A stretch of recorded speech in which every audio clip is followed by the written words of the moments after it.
to be doing on this webinar. We are going to talk a little bit, we're going to talk about briefly some tips and tricks on how to write a good grant proposal. And then we're going to specifically look at the YSEALI Seeds of the Future grant opportunity as a way to apply some of that knowledge and to really pick out some of the bits and pieces. And throughout the webinar, I'm going to be referring back to some of the ingredients that you all worked on last week.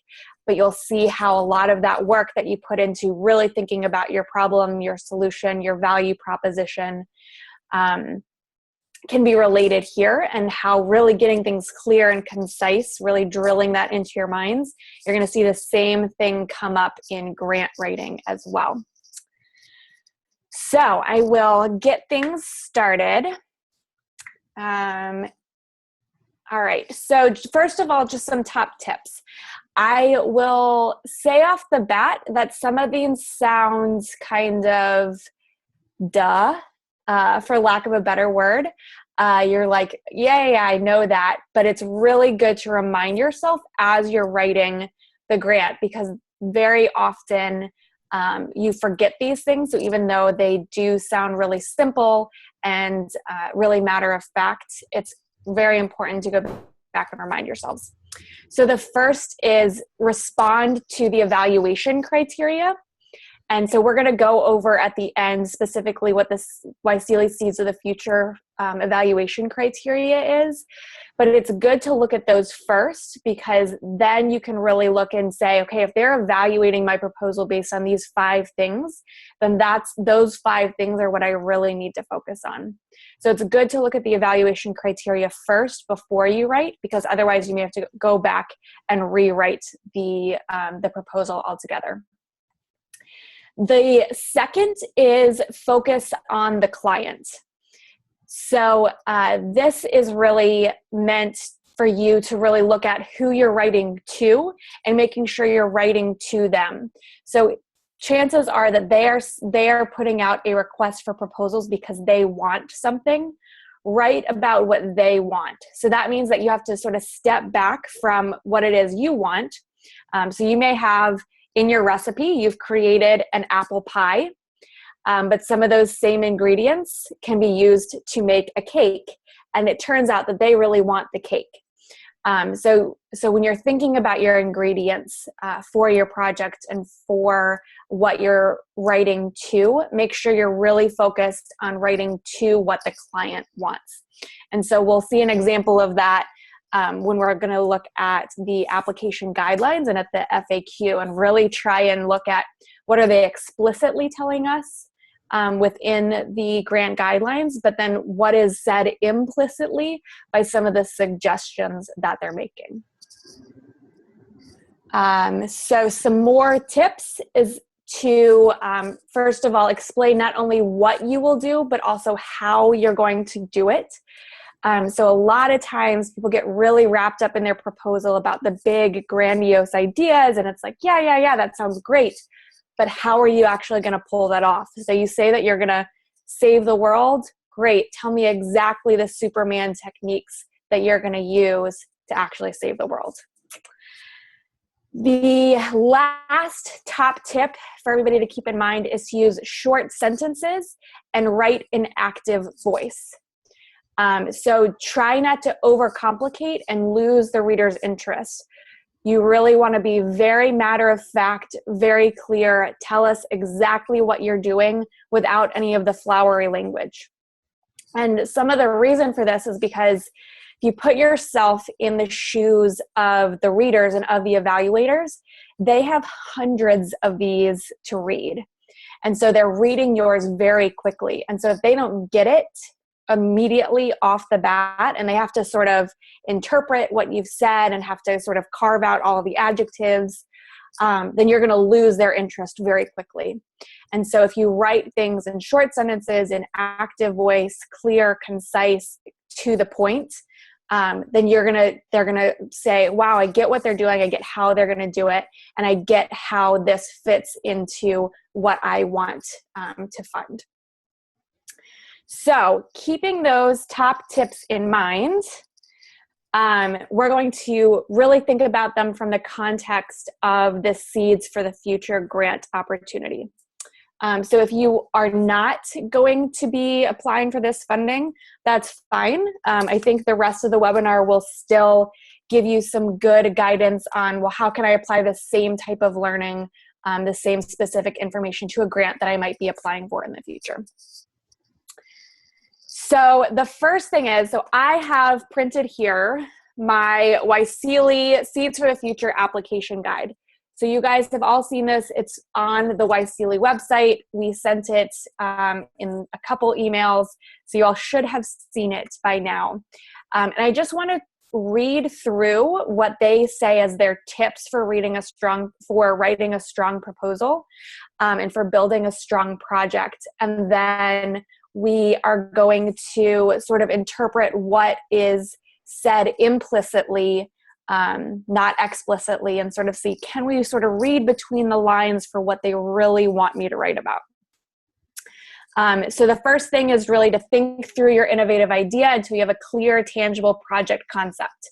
So again, we're seeing this word clear and tangible. So they really want it to be well thought out. So the more abstract or vague your project idea, the harder it's going to be to put into action. That to me also says the harder it's going to be for them to understand what it is that you're doing. The second tip that they gave is to select team members that you know and trust and who are responsive. So you as the project leader will be responsible for getting all of your team members to do their part for the project and ensure that the grant funds are being used to plan and implement your activities. Your team should be made up of people who share the same goal, are reliable, and able to work independently when needed. So this tells me that they have a really big emphasis on team. And so it's going to be really important who I select as my team members and how I write about them. So how I write about their experience, what they're bringing to the team, and what they're bringing to the project to ensure that it's a success. The third tip that they shared is to budget realistically.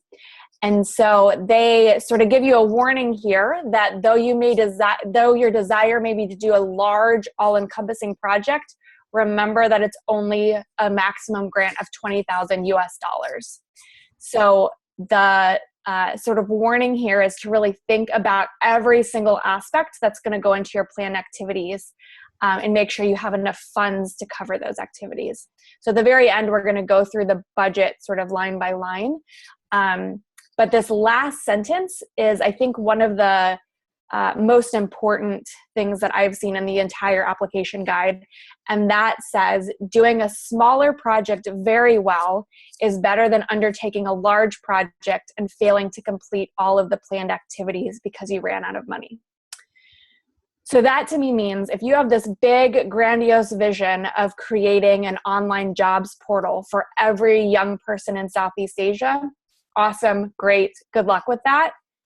That may not be for this project. This project may actually be, I'm going to create or start building a jobs portal, and I'm going to launch it with 2 schools in Ho Chi Minh City.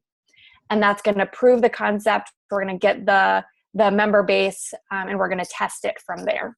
Okay, so you may have a very large, long-term vision, but for this proposal, try and think about, well, what's a small piece that I can break off that would then reach my larger goal later? The one thing that I will caution you with that is that in this proposal, you do not need to talk about long-term big vision. You're just focusing on this chunk for the project. Okay?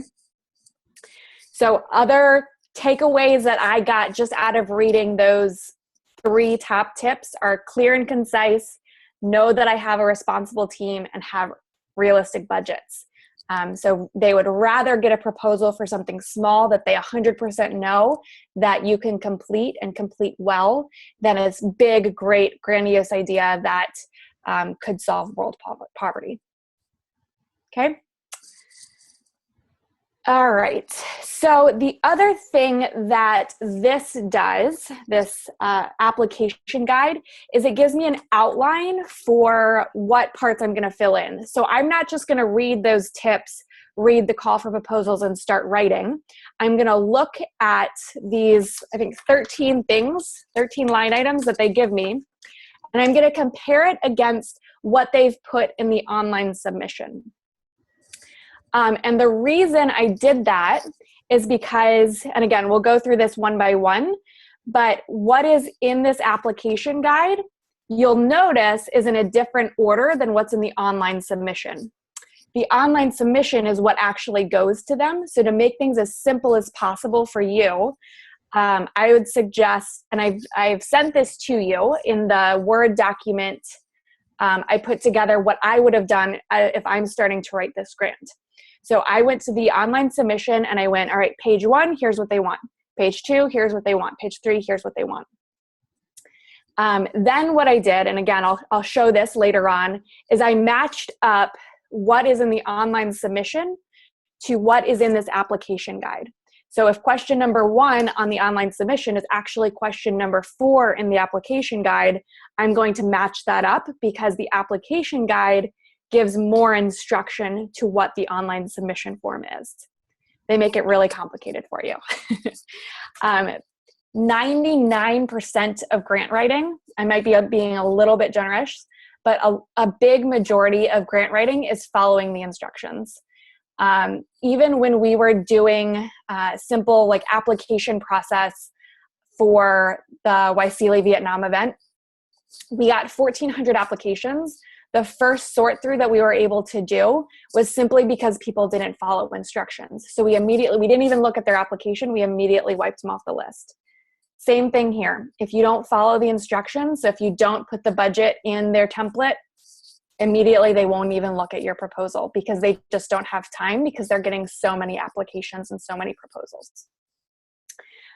So again, this slide just lists out in order the different elements of what's in the online submission form. And so again, that it's a different order than what's on this application guide, but we're going to go back to it and see how they fit in together. The other thing that you can use, so if you are using the same project as what you proposed at the YSEALI Vietnam workshop, you already have a lot of the ingredients that you need for your grant submission. If it's for a different project, totally fine. But you can, use that training that you received, really think through problem, solutions, credibility, your value proposition. So I've bolded some of the ingredients that directly fit into the proposal as stated. So some of those things were, again, problem, solutions, credibility. So that was the team. What's your track record? What's the track record of your team? What makes you different? What's your unique value proposition? What's your ask? How much money do you need? What's your story? So what's, the hook that's really going to grab their attention? Your heart and passion, your skin in the game. So what are you putting towards it? And really succinct messaging. So again, this is sort of looking at, from those ingredients, how does that fit into the application guide?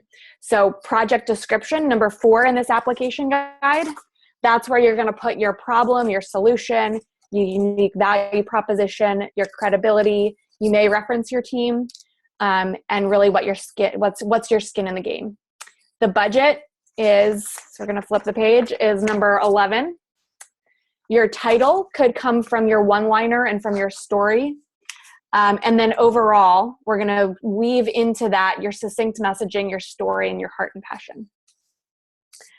Okay, so how are we going to actually do that? How do we sort of match the components of the proposal to the ingredients to the application guidelines?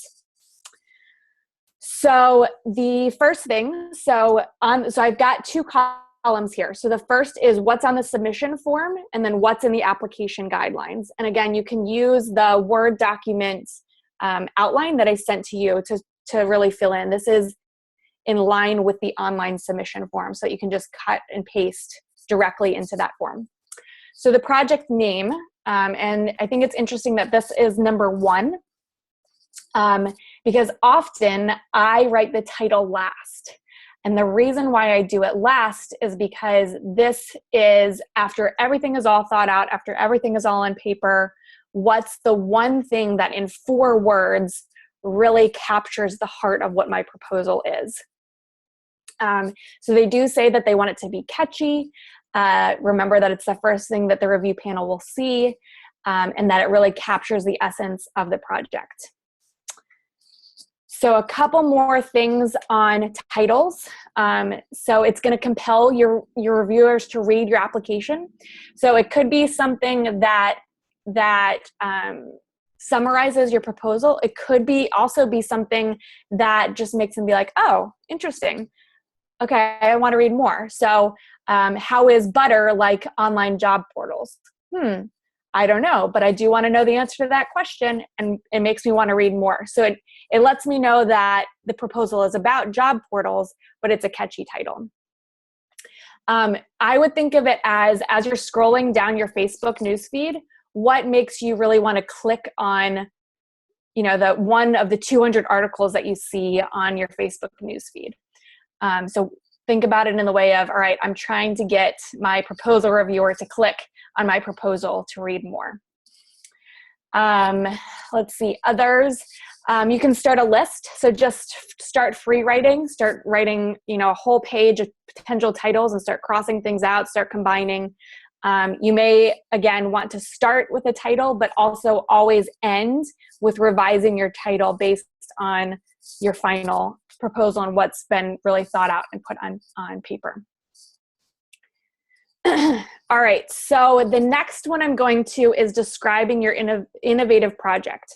So again, I'm going in order of what's in the online submission, not what's in the application guide. So in the application guide, this is actually number 4. So number 4, all right. Number 4 is describing your innovative project. This is going to be the number 1 most important thing. And the reason why I say that is because this is going to be, beyond your title, the first thing of substance that they read. If you have not convinced the reviewer by the end of this section of who, what, why your project is, they're not going to keep reading. So don't expect that they're going to read your entire proposal and be able to interpret themselves. Try and get to the heart of what you're doing in a clear, concise way in this section. So here is, and they give you the exact guidelines. They say they want, after reading the description, the proposal review panel should have a clear idea of the problem you're addressing. So that goes back to your ingredients. What activities you're going to undertake to address it. So that's your solutions. How your project is innovative. So what's your unique value proposition and why it will be successful. So why are you best positioned to do this project? Okay, so again, remember your ingredients, your problem solution, your unique value add. And again, I'll just reiterate, get this section. If you do any section right, it has to be this one, because if you don't, if you're not clear, if you're not concise, if you haven't addressed these 4 things, they will not continue reading. Okay, the next one on the submission form is where will your project activities occur? And then the question right below that is which country will benefit this? So that relates to number 3 in the application guidelines. And this is looking at where your project will take place. And it says that it must take place in at least one of the ASEAN member countries. But then it says projects that foster cross-border cooperation will be given special consideration. Whenever I see something like this, I immediately highlight it, underline it, write it on a whiteboard, because I know that they want it.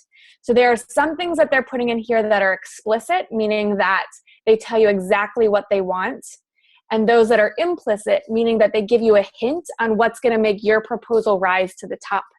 So if there's a way that you can foster cross-border cooperation, whether that be from the outcome of the project or whether that be who's on your project team, try and make it happen, because that's going to make your proposal rise to the top. Other more implicit things that they've given you is that they say if you want to do a multi-country project but need help recruiting team members, here's exactly how you can find people.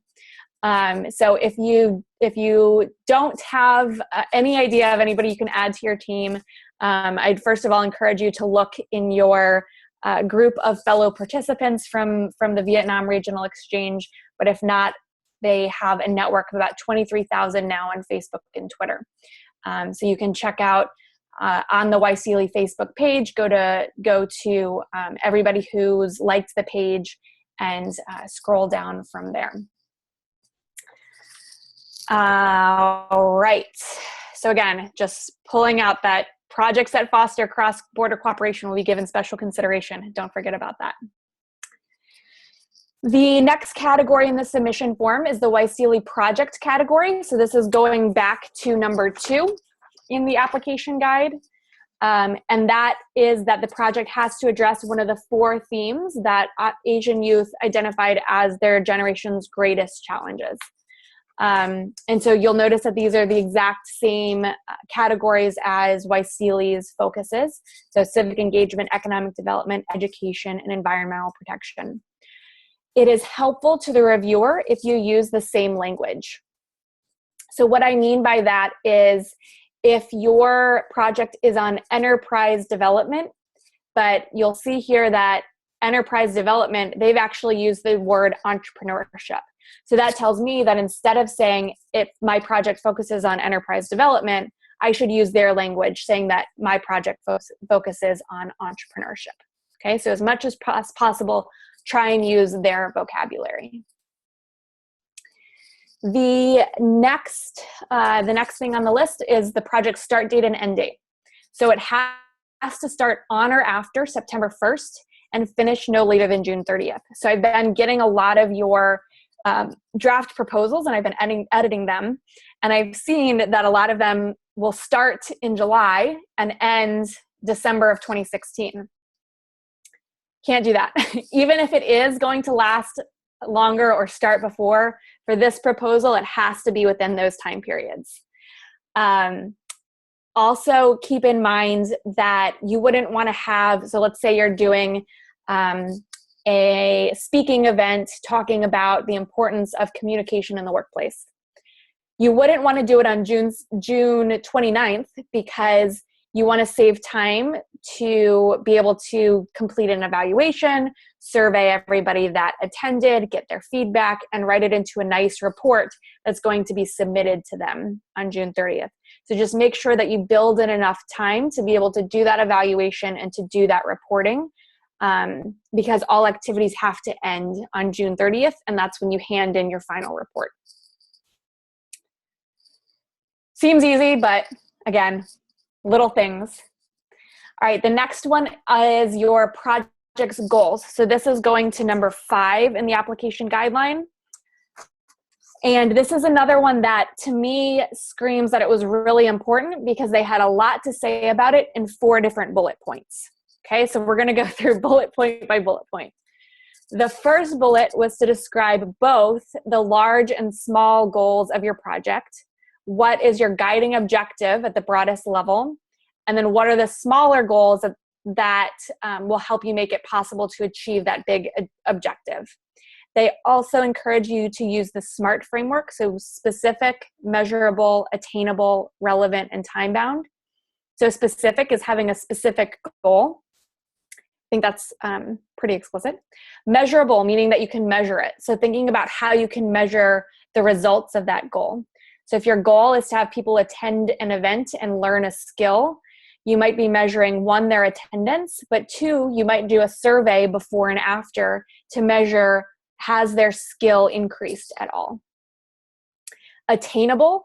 So this goes back to the beginning where they said it's great if you want to save the world, but keep in mind the limited time period and the limited amount of funding that we can give for you to save the world. So make sure it's attainable within those parameters. Relevant, so make sure that your goals are relevant to the project scope. So you may not want to have a goal, a goal to make everybody smile if your project focus is on creating a job portal. Might be a great end result, but it's not necessarily a goal that you're going to say explicitly. And the last is time bound. So again, keeping in mind this September 1st to June 30th. So making sure that you can actually accomplish these goals within the time period given. So back to our jobs portal example, our jobs portal for everybody in Southeast Asia may take 5 years, but we only have about 7 months. So keeping in mind that it needs to be time bound. This is where I'm going to say, even though you may be the most creative writer in the world, this is not a time to get creative. Have everything go in the exact order that they've given. So they say, describe the large goal. All right, I'm going to describe the large goal. Then describe the small goals. I'm going to describe the small goals. Then they suggested that I should use the SMART framework. So again, they suggested it. This is something that they haven't said explicitly that I have to do, but they've implied it. So I know that they're going to be looking for it. So if there's any way that you can say, here's how I'm going to measure this goal. Here's how I'm going to accomplish this goal and why it's attainable. Here's why it's relevant to the project. Da, da, da, da. So as much as you can stick to the framework that they've given you, the easier it's going to be for them to be like, yep, check, check, check, check. Great, this proposal's our winner.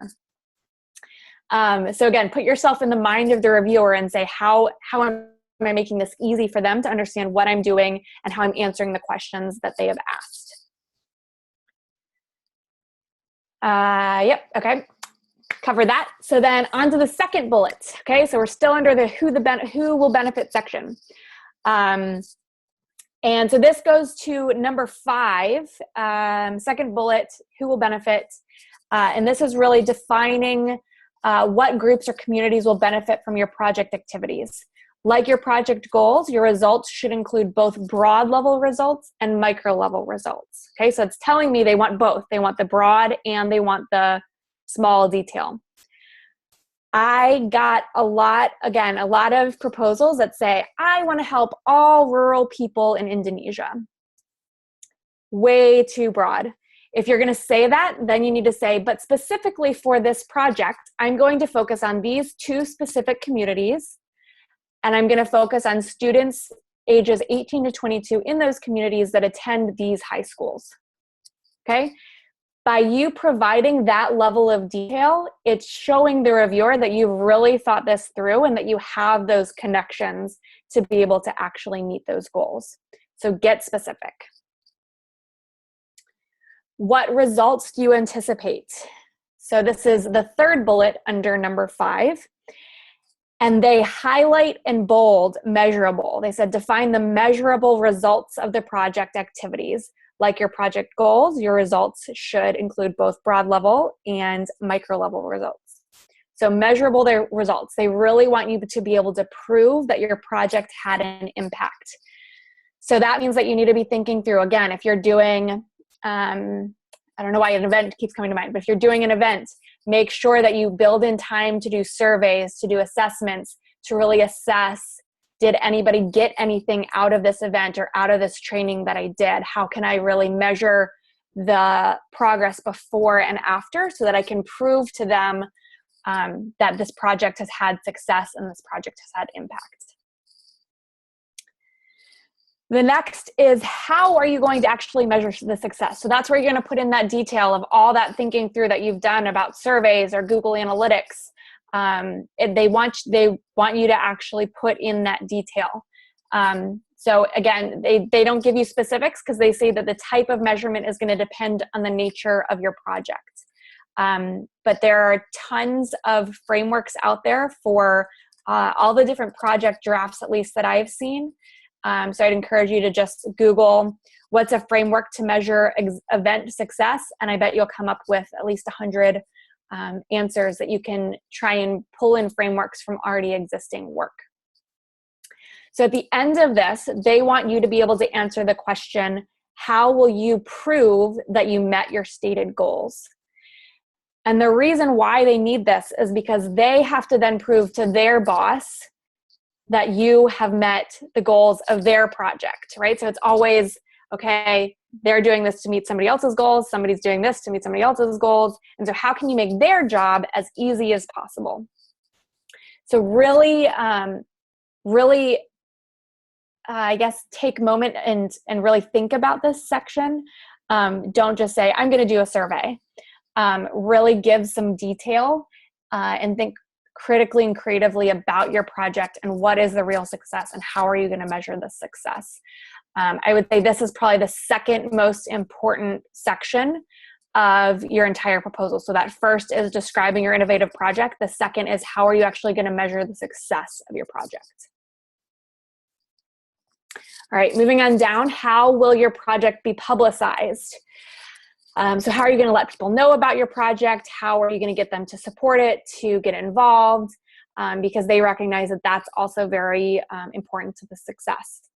Describe your plan to raise awareness about your work via social and traditional media. So that tells me that they don't just want me on social media, they want traditional media as well. Hint, again, I got a lot of these from the drafts I reviewed. I plan to publicize the event via Facebook. They already knew that.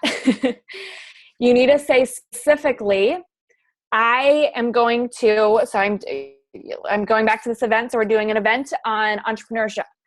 All right, I'm going to reach out to the 6 private groups that I'm a member of who have all stated explicitly that they're interested in entrepreneurship training. I'm going to then invite each member of that group individually through a direct message. Or another example may be I'm going to take out a Facebook ad that's going to specifically target these populations in these countries, in this demographic. And I'm going to have this budget of $100 in Facebook ads to make sure that my event publication is reaching the correct audiences. Okay, so the point of that example is get specific. Don't just tell me I'm going to create a flyer or I'm going to publicize it via Facebook. Say exactly what you're doing that might be different or that shows that you've put thought into it. I think that's another key theme that has risen to the surface of this application guide is prove to me that you've really thought this through and you know exactly what you're doing and that you're 100% going to be a success. All right, the next is putting in something about local partners. I don't know if you've seen the online submission form yet, but this is a required field. So this tells me that you have to have a local partner.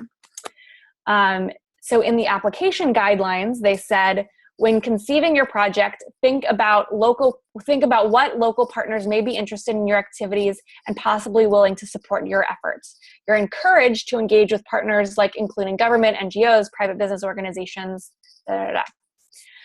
But it's a required field. So even though they said we encourage and you should think about, they want it. So think about other either government entities, NGOs, companies that are in your area that may be doing something similar or may have similar goals that by you doing this project would help them meet their goals.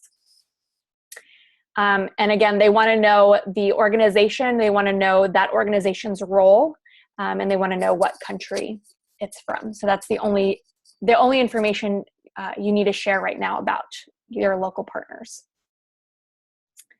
Additional team members.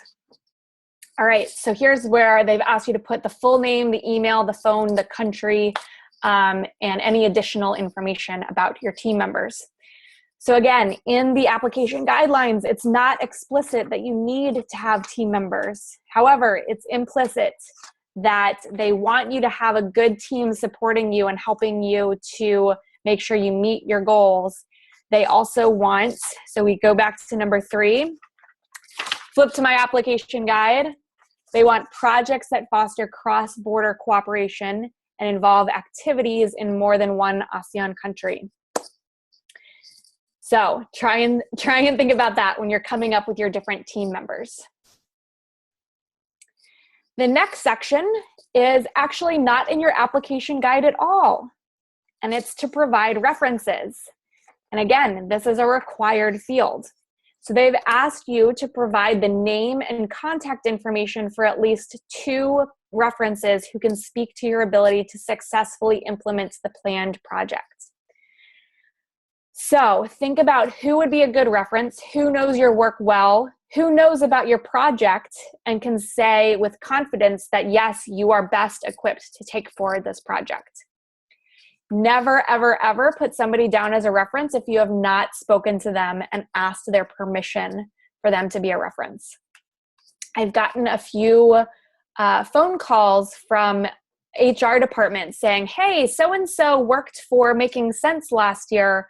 Can you tell me about how it was to work with you? They've listed you as a reference. And I'm like, what?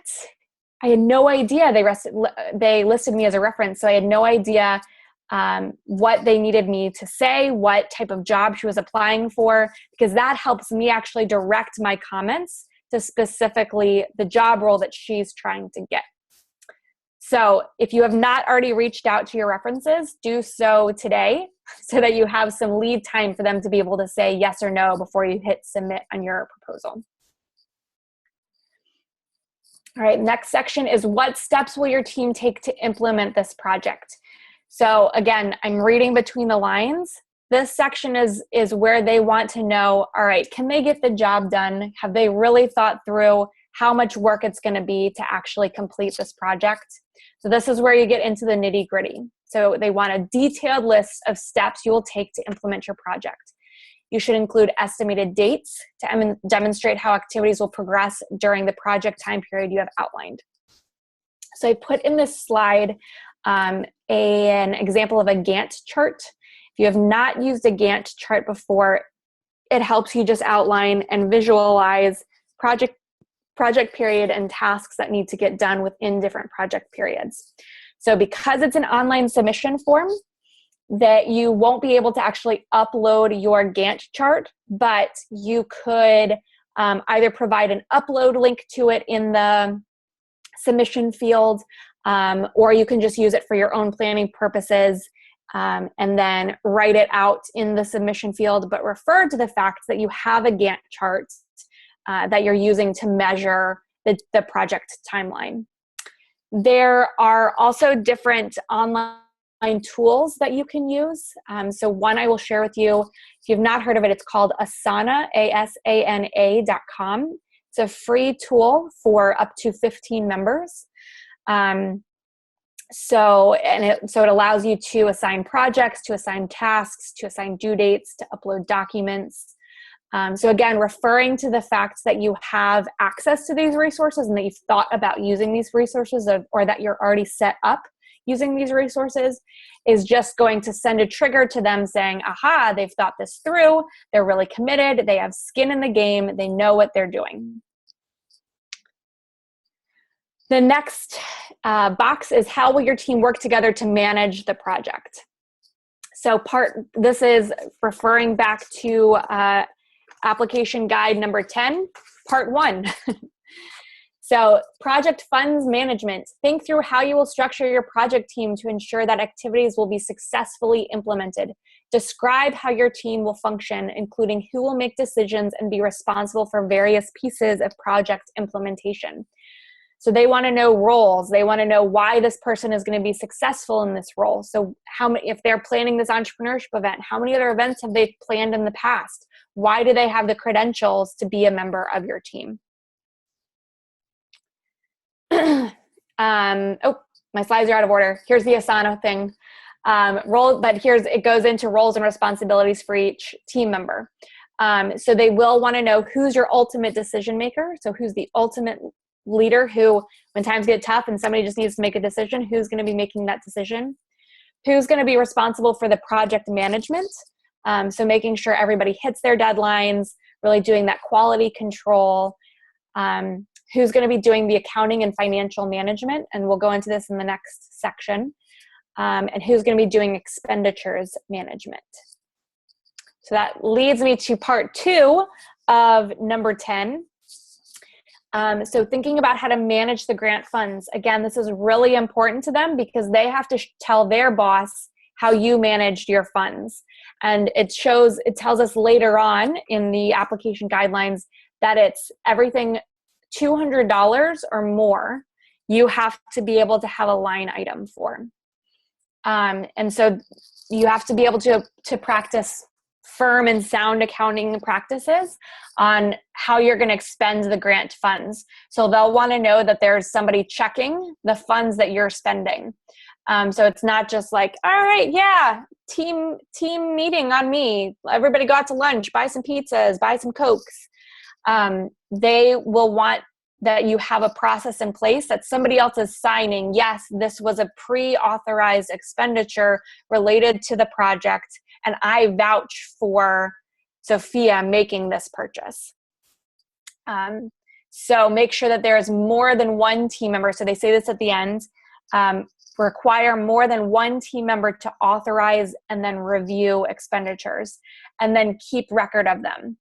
So keep copy of all of your receipts, scan them into the computer just in case you get a leaky roof one night and all of your receipts get rained on and get wet. So scan them into the computer, put them into a folder, and make sure that you keep a record of them.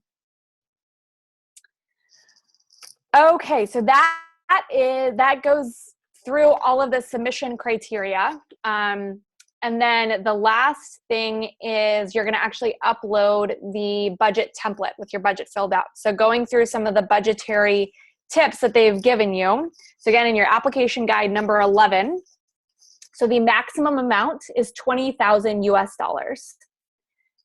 So don't try and submit a proposal for $20,999, $20,000 or under. They want you to provide an itemized budget using the template provided. Anything that costs more than $200 must be itemized with unit cost breakdowns, and we'll go through what that means in just a minute. Items of related costs should not be lumped together, but separated into individual item costs. So the example that they've given is that the correct way to talk about local travel is to say it's $50 per person for somebody to travel by taxi in Jakarta, and it's going to be for 10 people to travel locally, so that's a total of $500. Incorrectly would be to say local travel, $500. Another example is a training fee is $50 per person for one trainer, so that total is $50. Venue rental is $300. Refreshments are $5 per person for 50 people, so $250. The incorrect way would be training event, supplies, $600. Okay, so it's a cost breakdown per person, including the total. So that's what you're going to say in the first column, and then you'll put the total in the next column. They've also given you guidelines of how funding can be used and cannot be used. So it can be used for intra-regional, so within ASEAN member countries, or in-country transportation, trainer or speaker expenses, reasonable equipment and materials, meals or refreshments that are integral to the overall project goals, communications and publicity materials such as manuals or project advertisements. Things that explicitly cannot be used: airfare to or from the United States, staff salaries, office space or overhead or operational expenses, large items of durable equipment. So this would be like a computer or a car. Excessive meals, refreshments, entertainment, or alcohol. So you cannot pay for any alcohol. Academic research, provision of direct social services to a population. Okay, so that gives you things for explicitly things that cannot and things that can, and then there's some gray period in between that if it hasn't been explicitly stated, you might as well put it in. If you do put anything into this cannot be used, they're not going to come back to you and be like, hey, you accidentally put in that you're going to try and fly in Sarah from DC. It's in the United States, so you should revise this. Nope, they're just going to throw it out immediately, okay? So make sure you look at this cannot be used list and don't put any of those in your budget. All right, so I mentioned at the beginning to first look at how your proposal is going to be evaluated and write to the proposal. So how it's evaluated, it's looking at the relevance to ASEAN. So is it an important factor, important topic to ASEAN? The impact of the project on one or more of the YSEALI themes. So again, we went through that at the beginning: economic development, environmental protection, civic engagement, and education. Innovation. So is it something that they haven't really heard of before? Or have you spun something in a new way? So if you're doing a job portal, lots of people are doing job portals. If you're doing an event, lots of people are doing events. What makes yours different? What makes yours more successful? What makes yours stand out? Feasibility. So that goes back to the, hey, I'm going to save the world, but let's get realistic in what you can do with $20,000 in 7 months. And timeliness. So this is another implicit thing. They said, example, timeliness with an annual or special event. That tells me that I should contact my U.S. Embassy and I should see, what other events do you have going on this year that I could tag on to that event and make your event even more successful? Because they've already put funding into those events, and so they want to maximize the return on that investment. So see what you can do to try and match up. Again, this probably makes the most sense if you're doing an event or a conference or something. But what can you do to piggyback or to add on to what may already be happening in your local community? All right. Other tips. Now I'm going to the FAQs, so a different document that they sent to you. They said, do proposals have to be submitted in English? Yes. For most of you, I'm always so impressed because you all speak like 4 or 5 different languages. And that means English is just one of them. So get somebody to, at least one peer. That could be somebody that's on this webinar. You guys could buddy up and commit to reading each other's proposals. Proofread it and give feedback. Remember that it's always easier to give feedback than it is to receive feedback. So try and be constructive. Try and give them feedback not only on the English, but is it clear? Is it concise? Do you understand what it is that their project is and how it's going to be measurable and successful? Only 1 project per person. You can be included on 1 project proposal. So that means that you can't be included as a team member on 5 different proposals. You can only be included on 1. So pick and choose wisely. Other things that they've shared is that they will make announcements in July. And that IRI is running this program and they are making the decisions. So I have no control over the decisions made. So I'm completely independent to this. But so that means that if you do have specific questions, email YSEALI@iri.org. More than happy to give feedback on your project descriptions, on any ideas that you have, but I am not involved in the review process. And I can't help you with technical problems on, trying to get your form submitted either. So reach out to YSEALI@iri.org if you have any questions.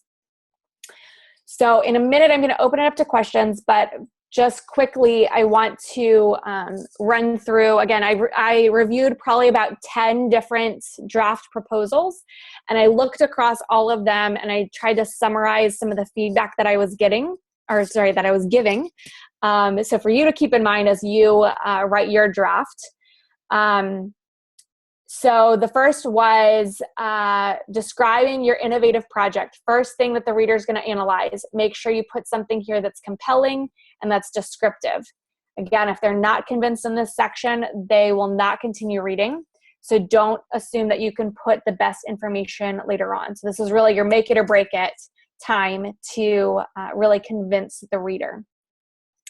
Now, again, I say this with hesitancy, but this does not mean that you have to put everything into your summary, but you want to clearly articulate what you're doing so that they want to read more. So it shouldn't be that they have so many questions that they just really don't understand what they're doing, so it's not even worth reading on, but it's like, wow, this sounds really cool. I'm really interested to know how they're going to pull this off. I'm going to keep reading. Timing. So again, I got a lot of them that was like, I'm going to start in July, can't start until September, or I'm going to end in December 2016. Everything's got to be done by June 30th, 2016, including the write-up of the report. Again, I've mentioned this a lot. Clear and concise, short sentences, very descriptive without all the flowery language. Make sure that this flows into a story, that it answers the 4 points that they have articulated. Again, back in these application guidelines in number 4, they give you specifics on what they want you to include there. Have SMART goals. So show that you've thought through your project. Adhere to the framework that they've given you. Be specific wherever possible. So that means in your marketing strategy, in your target market, in your team member roles. Don't just say that you have a target market of 50 million people, or that you have a marketing campaign that includes Facebook. Get really specific on what exactly you're going to do. And my last thing is to remember, you don't have to save the world just with $20,000 for this proposal, but you can make a significant dent in whatever it is that is going to save the world. So try and bite off something you can chew, which may be an American expression, but it means don't take too big of a bite out of something. Take something that you can manage well, and that you can really prove to them that you can be successful at it. Okay, so with that, I'm going to open it up to questions. So as you're being unmuted, one question I've got is about what is cost sharing. So what is cost sharing in the budget template? So that means where you might get other sources of funding. So this grant, again, is for 20,000 USD. Your project could cost 100,000, but you have to show that you're getting that other 80,000 from other grants or funding from other organizations. If you do not have any other cost sharing, if it's just going to cost you $20,000 or less, then you don't need to fill out that column. Any other questions?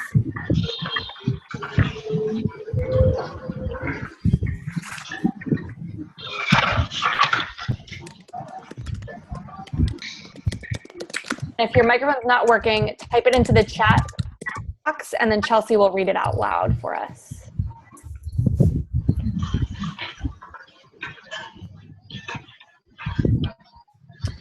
Or maybe I've just bored you all. Any questions? If no questions, does anybody want to talk about their project overview and get feedback on it? Or anybody just want to say hi?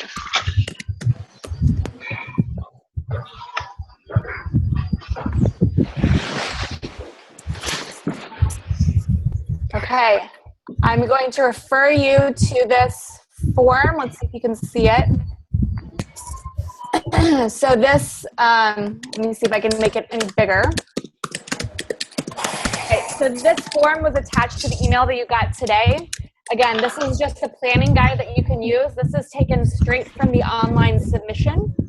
So, so you should be able to just copy and paste directly from this planning form. So I hope that's helpful to you as you are getting all of your bits and pieces and ingredients into your submission form. Okay, we have a question coming from August. He's just going to type in the chat box. Okay.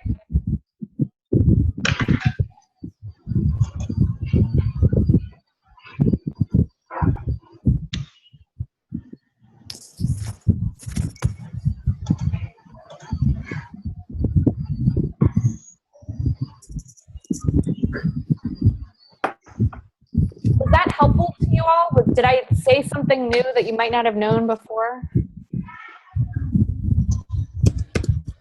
A couple nodding heads.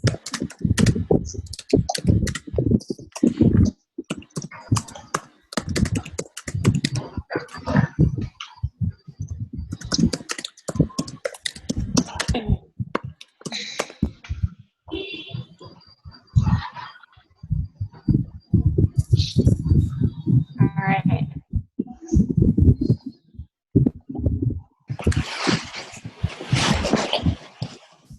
Hi all. Hi. So Bagus, if you haven't know, Bagus is my teammate. He's from another YSEALI event. So I don't know whether he's have some question. I don't know whether he has some problem problem with her microphone or not. Got it. Yeah, feel free to either anybody can ask a question. Your microphone should be off mute, but if your microphone is not working, feel free to chat it into the chat box. So if you look down at the bottom of your screen, it says chat. I'll pull up a chat window and then make sure you send it to all. Hello. Aha, it works. It works? Can you hear me? Yes. Yeah, okay. Thank you so much, guys. Okay, I have a question here is, actually, me and Winnie have a plan to organize a conference about innovation here in Indonesia. We would like to invite some delegates from another Southeast Asian country. So in the column of which country will benefit this, so we put only Indonesia, or we can add for another country, Indonesia. So I asked them about this as well. They were supposed to fix it. Have you been into the online submission recently? Because they were supposed to fix it so that you could check all that apply. Has that not been updated yet? So, sorry, another question about budget, actually. Yeah, okay. Especially the flight, because summit will be, we will another delegation. For example, like the flight from Bangkok to Surabaya, it's cost for about $500. Should we itemize it, or we just put the flight ticket is for about $500? So I think, so your question was the flight was going to be $500 and then you broke up after that. What was the rest of your question? Yeah. So yeah, so you should write flight from where, so I didn't hear where it was from, but so let's say flight from Singapore to Jakarta for speaker, $500. So 1 times 500, one speaker times $500 equals $500. Okay. Was that the question? I'm sorry, it broke up a little bit, so I didn't quite hear you. Sorry, I cannot hear you here. Sorry, did that answer your question? Oh, yeah. Okay, great. Oh, okay. Sarah, I have a question. So basically, since we are planning to do some event, basically summit, maybe like an event will be, and we are going to invite people from other countries. We want to know how could we measure that kind of event? I mean, it's similar like when you do YSEALI, you invite youth from another countries. How do you measure the impact? Yeah, so do you remember that we made you all fill out an evaluation, a pretty long, like 5-page evaluation? So we looked at, so our grant for this YSEALI exchange, we had a couple different goals that they wanted us to accomplish. So specifically it was to nurture an ASEAN community. So you'll notice that in the evaluation that you all filled out, it said, do you feel stronger ties to the ASEAN community? And do you feel stronger ties to the YSEALI community? So we specifically asked a question in that YSEALI evaluation that matched one of the goals from our grant proposal. Does that answer your question? Yes.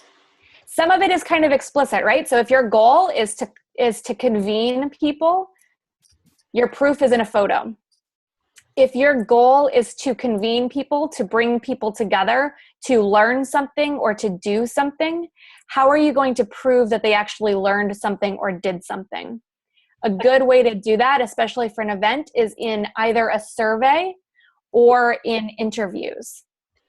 So other ways that we measure success of our events, especially long-term, is that we will reach out to people after 3 months or 6 months and say, as a result of you attending this event, what are you doing now? Or how has, specifically related to the goal. So again, back to this goal on to nurture an ASEAN community, how has your perception changed, or how are you participating more actively in that community?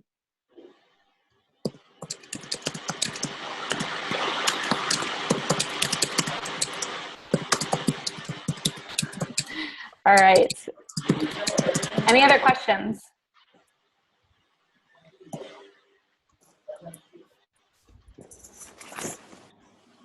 Okay, so you all have my email address and Facebook and Twitter and LinkedIn. So if you do have any other questions, feel free to reach out to me. I'm also happy to give other rounds of feedback on proposals. I may not, depending on how many I get and how much of a turnaround time I have, I may not be able to give really specific feedback. So I'm going to be really honing in on your project description. So that first question in the submission form, and really looking at how you're going to measure it. So that's where I'll give the majority of my feedback if you would like any feedback. But I also encourage you to ask each other to read and proofread and give feedback on each other's proposals. Cool. All right, and best of luck. Happy writing. Have a good day, everyone. Bye. Thank you. Bye, everybody. Thanks for participating. Thank See you you. later. Thank you. Get some Bye. coffee. That's funny.